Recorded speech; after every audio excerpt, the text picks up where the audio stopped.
Stories of Great Christians. We're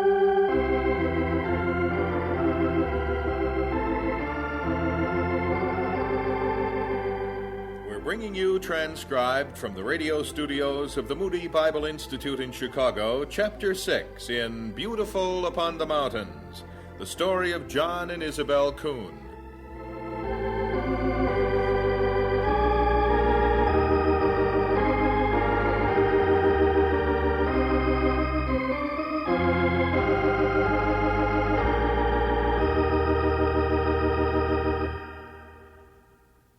I've sent the runners back, Belle. I hope you fed them first. That kind of trip is hard on them. They know when they have bad news. Fraser's dead. I can hardly comprehend it. John, what's going to happen to us now? Will we have to leave Lisu land? What's going to happen to any of the missionaries with the superintendent dead? It isn't just us, Belle. I ought to get supper, I suppose. Of course, it's different for us in a way. We were only assigned here to Lisu land temporarily, anyway. Temporary on books, not in my heart. Oh, Belle, please. Don't say temporary to me. 12 years ago, I was called to the Lisu tribes. Back in the States, first time I heard J.O. Fraser speak. I loved the Lisu people this long, John. They're mine. I claim them as mine. I love them like you do. We've made some wonderful friends here. Have you ever had a more faithful convert anywhere than Home? Have you? We can see the Lisu church growing. You started your rainy season Bible school, and that was a success. And now this. Why? Cerebral malaria. That's what killed him. That's very rare, even for China. I wonder what will happen to us now. Only God knows. Come on, we have to eat. I'm not hungry, but we have to eat.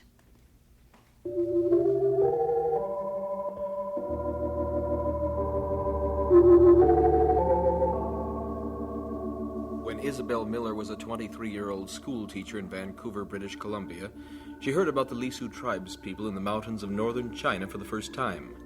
That was God's call to her. Her life focused on a single purpose, taking the gospel to the pagan, illiterate Lisu people. The China Inland Mission sent her to western China in 1928.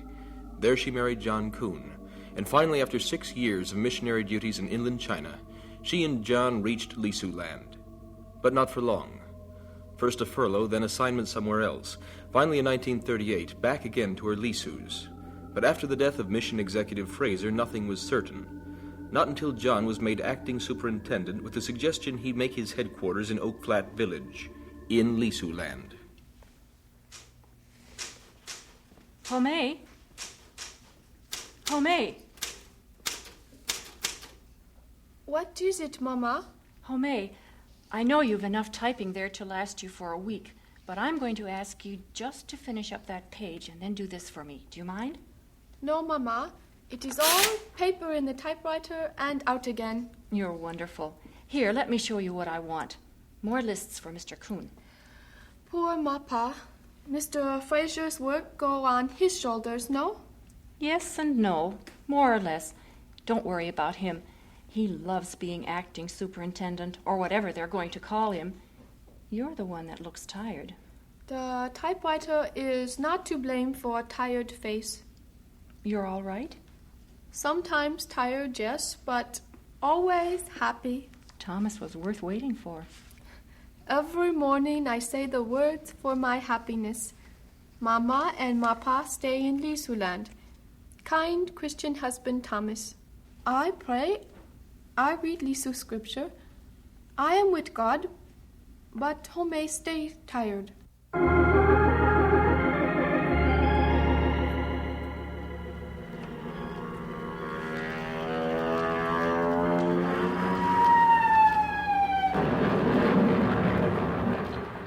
Na King fell, then Kai Feng, next Han Kao and Canton. Chiang Kai-shek is Christian man. He call on his God.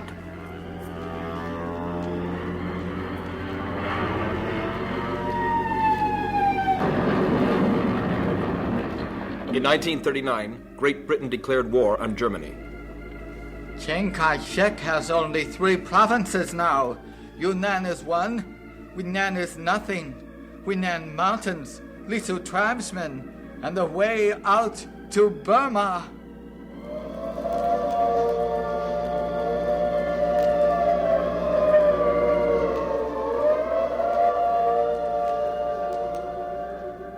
In 1940, the London headquarters of the China Inland Mission bombed.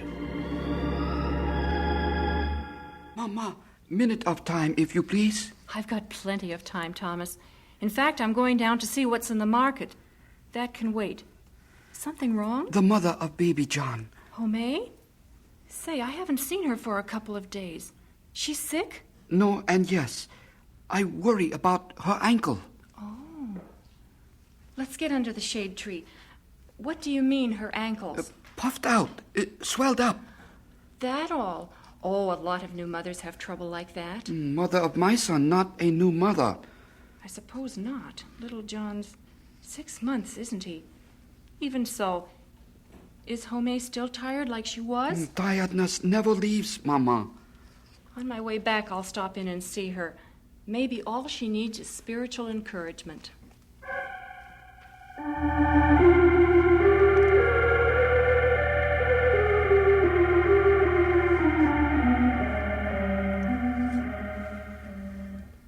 John, I'm really worried about Homay. Please put up that paperwork and listen to me. It's Homay. Thomas thinks she's sick. That's so. She's been doing my typing every day. You don't see her the way I do. She gets the typing done, yes. But I think her husband's right. I didn't for a while. I wondered if this was just worry and anxiety over something, and maybe that it was the result of, well, neglect of her own spiritual life. I don't think so anymore. I didn't have any idea about this. Tell you the truth, Belle, I'm assigning Thomas to the village of Olives for a while. They want an evangelist there. Been asking for sometimes, and Thomas is one of our best. Oh, John, I don't know. I wonder if it's wise. Well, maybe. Maybe it's what Homay needs. She'll go too? Yes, and they'll take the baby. They'll have a comfortable place to live. The Allen Cooks are there too, you know. The Cooks have as much medical knowledge as any missionary couple. Maybe they'll be able to help. If this is a physical thing. I hate to see Homay go. She's been my right hand for more than 2 years now. Your cook, my secretary. But she'll be back.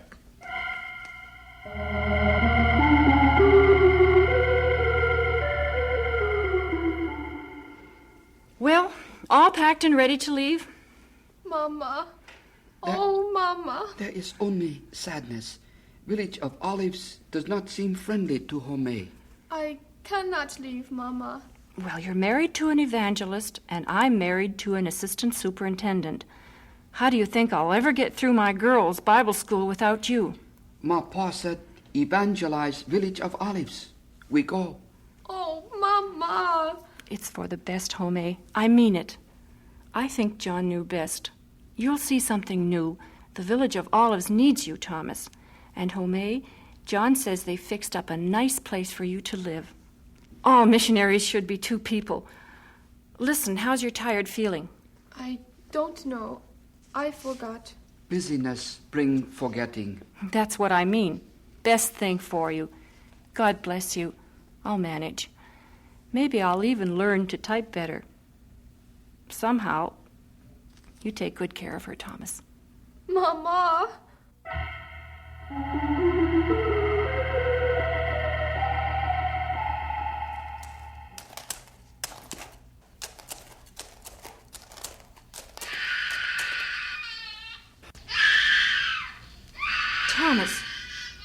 Thomas, they told me you were coming back. We just heard about Homay just last week. You poor man. The baby. Here, let me take him. Poor little John. Oh, Thomas, come in the house. Tell me what happened. How do you put heart of sadness into words? There was great tiredness, and tiredness got heavier and heavier. Poor little Homay. When you left here, I was sure she would be better. For a long time, we heard nothing at all. We just assumed. Oh, Thomas. There come day when she could only pull herself out into sunshine and lie there. If I'd known. But what could I have done? The cooks, weren't they able to help? What did they say was wrong? The cooks brought books and found words that described feeling of her body. After that, they said they did not know how to help. There was no one to help. Oh, how awful for you. You had to see her get weaker and weaker. Then one day, I think I knew when day was coming, her spirit left. But, Mama, her faith was triumphant until last minute. Let me tell you her words. It must have been awful for you. She looked at me. If God is going to take me, I will go. But it will be hard for you and baby John. God, she could not know how hard.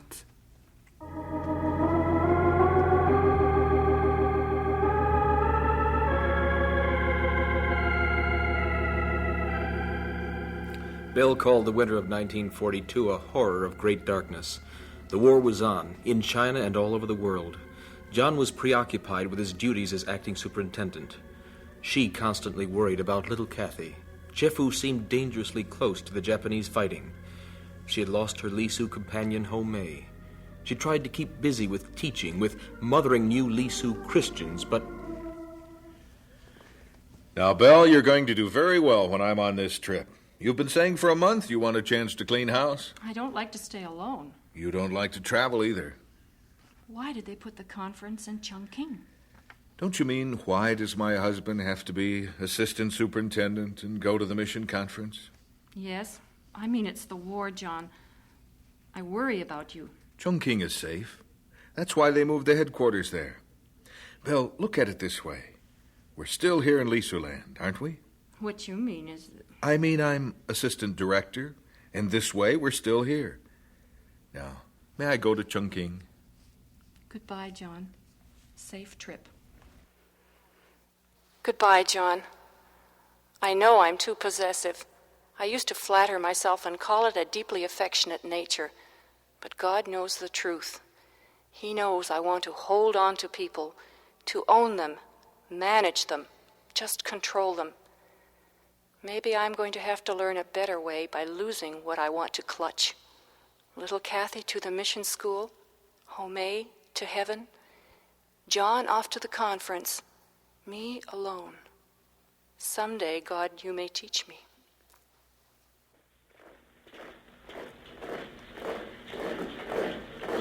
In the fall of 1942, the Japanese took the city of Chifu in eastern China. Very handsome building, very handsome school. To serve our purpose well, we must remove scholars. Quickly said, quickly done. Scholars only children of white missionaries. If American missionaries take care not to injure. Not to fear. Arrangement or plan to move scholar up street to house marked XY. Very small house. Very small children. To line up quickly, please. To move with no delay. Teacher 2. Teacher to lead line, please. The children are quite upset. It would be much easier if we could sing a little song as we're going out. Permission granted. Children to sing. As we march, God is still on the throne. Bunny, you lead off.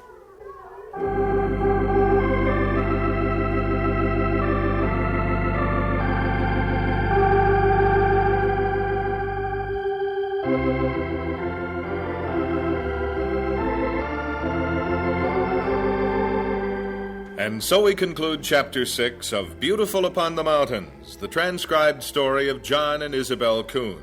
This is another in the series, Stories of Great Christians, produced by the Department of Broadcasting of the Moody Bible Institute in Chicago.